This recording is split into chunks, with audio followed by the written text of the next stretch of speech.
So I was recently asked by the owner of a hotel if I could give them some advice on how they could grow.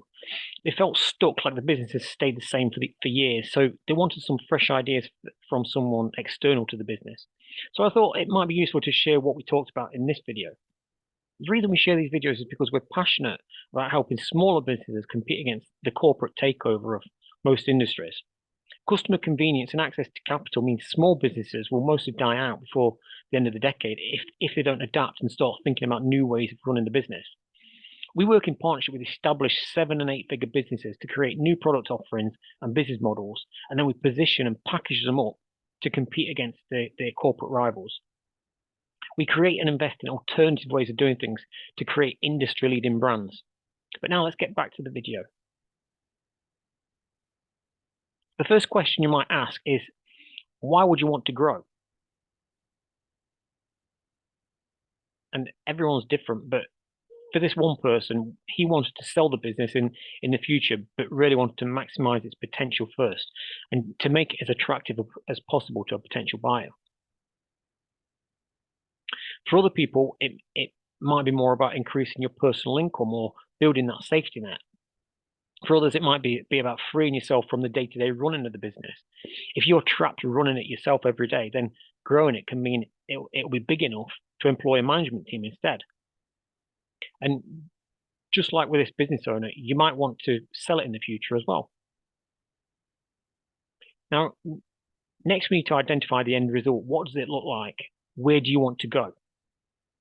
For example, this person had a single hotel, but they wanted to build it as a brand and then franchise it out like Marriott or IHG do. Now, you know where you want to go. What are the pieces you'll need to do that? In this case, they had the operating system for the business already. They were strong at running the business. But the reason IHG or Marriott are so successful as a franchise is because it's recognized by its customers. It already has a large database of past customers. It has an existing customer base that might have stayed in one of their hotels in, say, London, but when it opens a hotel in Paris, some of those customers from London might want to stay with them in Paris as well. So this particular business identified that it needed more clients in its database. So how could it do that? And here's the first of these strategies. The first option is to buy another similar hotel or similar hotels in other locations. Or they could build a brand new hotel in a new location and then do some marketing to attract customers to that new location. The second strategy is to create brand positioning and package it up as a group or collection of hotels. By the way, none of these hotels and the images are connected to the story. I've just borrowed them to explain the strategy in a more visual way, because that's easier to understand, and all of these hotels are nice looking, characterful buildings.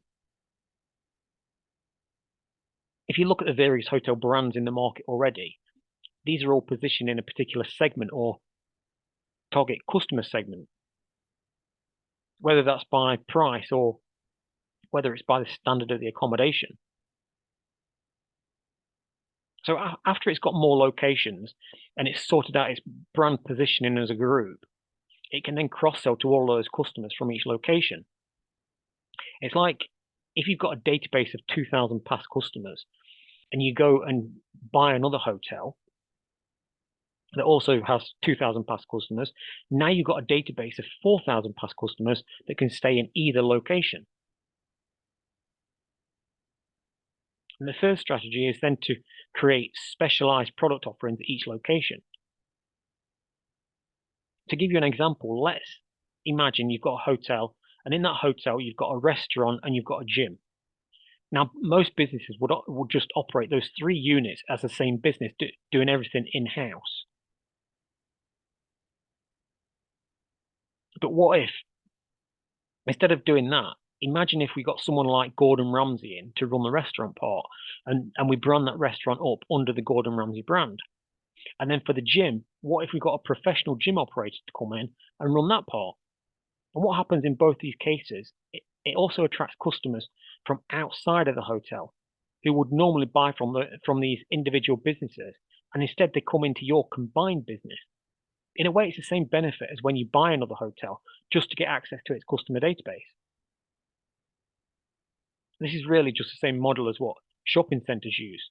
They have various spaces, and instead of trying to run it all themselves, like what hotels do, they decided a long time ago to get specialists in for each area.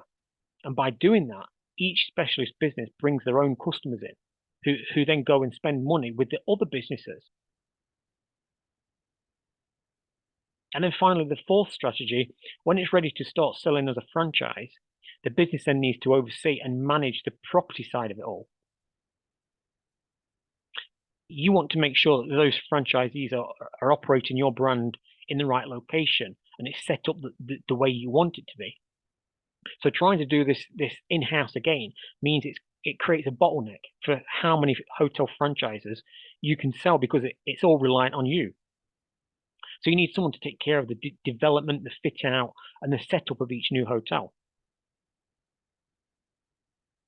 So in this case, in our example, set up a joint venture partnership with a hotel developer, a business that has access to the finance and resources as well as the experience. If you've heard the story of the McDonald's restaurant chain, and how it got set up as a franchise, that business was actually losing money until they decided to buy and build each location themselves. Now they earn more money from renting a property than they do from the royalties that they make as a franchise. The other side benefit to working this way, it means if the franchisees don't run the business how you want them to, you can just end the agreement and replace them with a new franchisee. If you don't own the property, you have no control over that. And that's it for this video. If you like the video, please share it with other hotel operators and people you think might be interested in it.